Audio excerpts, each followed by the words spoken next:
খুব ব্যথা করছে, কি হয়েছে একটু দেখুন তো।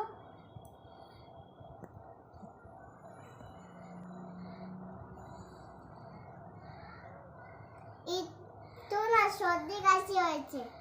আচ্ছা, আর একটু বুকে কফ জমেছে।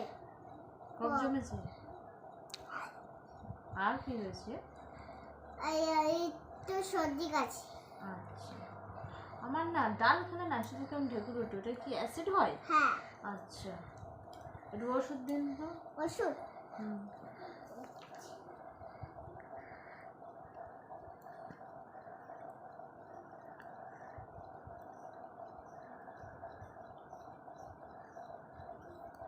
কত ওষুধ দিচ্ছেন? এটা একটা দিন। কত কতদিন খেতে হবে? 2 দিন 4 বার। 2 দিন, দিনে 4 বার? হ্যাঁ।